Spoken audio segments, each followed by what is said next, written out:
ગુજરાતમાં ડુંગળીના હબ તરીકે જાણીતા મહુવા માર્કેટિંગ યાર્ડમાં લાંબા સમયની મંદી બાદ ભાવમાં ઉછાળો આવ્યો છે। છેલ્લા 3 વર્ષથી ડુંગળીના ભાવ તળિયે જવાથી ખેડૂતોને ભારે આર્થિક નુકસાન સહન કરવાનો વારો આવ્યો, પરંતુ 2 દિવસની રજા બાદ ખુલેલી બજારમાં ડુંગળીના ભાવમાં નોંધપાત્ર તેજી જોવા મળી છે। હાલ યાર્ડમાં સ્ટોક કરેલી અને મેળામાલ ડુંગળીની આવક વધી રહી છે, જેમાં આજની હરાજી દરમિયાન ડુંગળીના ભાવ 450 રૂપિયાથી લઈ સારી ગુણવત્તાવાળી ડુંગળીના 850 રૂપિયા પ્રતિ મણ સુધીના બોલાઈ રહ્યા છે।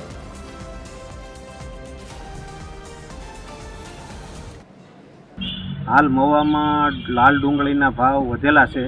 एना अनुसंधाने महुआ में 2000 जेवी डूंगळी थेली आवे छे। अत्यारे डूंगळीनो भाव 400 થી 900 रुपया जेवो भाव खेडूतोने मळी रह्यो छे। खेडूतो खुशखुशाल छे। अगाऊ 3 वर्ष डूंगळीनो भाव नीचो हतो, जेथी खेडूतोने भाव मळतो नहोतो। अत्याરના સમયમાં ખેડૂતોને સારો ભાવ મળે છે, એટલે ખેડૂતો અત્યારે હાલની ઘડીએ ખૂબ રાજી છે। આ ભાવ તો 800 રૂપિયા આસપાસના ભાવ થઈ ગયા છે। તો જે 3 વર્ષથી ખેડૂતો રોતા રોતા ડુંગળી વેચતા અને જે માલ ભર્યા હતા ત્યારે કોઈ 3 વર્ષથી 1 રૂપિયો કામ્યો નથી ને ઓણસાલ જે ભાવ થયા છે એ બહુ સારું કહેવાય। અને જે ઓણસાલ ભાવ વધ્યા એટલે આવતી સાલ ડુંગળી મેળામાં ભરાશે, મિત્ર ઓણસાલ બધા ખેડૂતો હેરાન થઈ જાય।